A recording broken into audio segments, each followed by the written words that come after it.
Beed police खोक्या भोसलेला घेऊन प्रयागराजहून बीडकडे रवाना। सतीश उर्फ खोक्या भोसलेवर 3 गुन्हे दाखल। धनंजय देशमुखांचे निकटवर्तीय दादा खिंडकर बीड पोलिसांसमोर सरेंडर। मारहाण आणि घरावर हल्ला प्रकरणी खिंडकरवर गुन्हा। खिंडकर कराडपेक्षाही मोठा आकार। ठाकरे गटाच्या परमेश्वर सातपुतेंचा आरोप। बीडमध्ये दादा खिंडकरनं मारहाण केलेल्या ओमकार सातपुतेचा व्हिडिओ समोर। ओमकार सातपुतेचा एका तरुणाला मारहाण करतानाचा व्हिडिओ। पुरवणी जबाबात आता धनंजय मुंडे 100% 302च्या गुन्ह्यात येणार। मुंडे 302च्या गुन्ह्यात न आल्यास सरकार संशयाच्या भोवऱ्यात येणार, जरांगेंचं विधान। नाशिकमधील सीसीटीव्हीत दिसणारी व्यक्ती कृष्णा आंधळे नाही, नाशिक पोलिसांची माहिती। तर आंधळे गंगापूर रोड परिसरात फिरत असल्याच्या स्थानिकांच्या दाव्यानंतर पोलिसांची रात्रभर शोध मोहीम।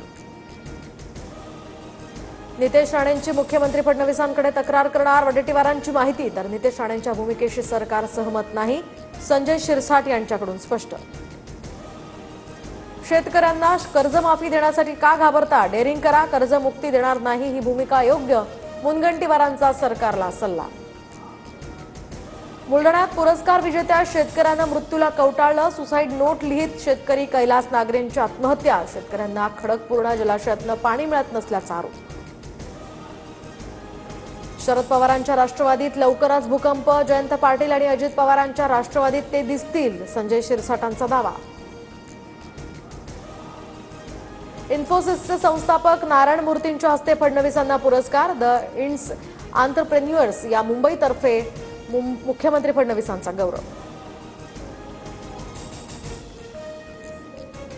नाशिकच्या येवला कृषी उत्पन्न बाजार समितीमध्ये कांद्याच्या दरात घसरण। तर 8 दिवसात कांद्याच्या दरात 800 रुपयांची घसरण, शेतकरी चिंतेत।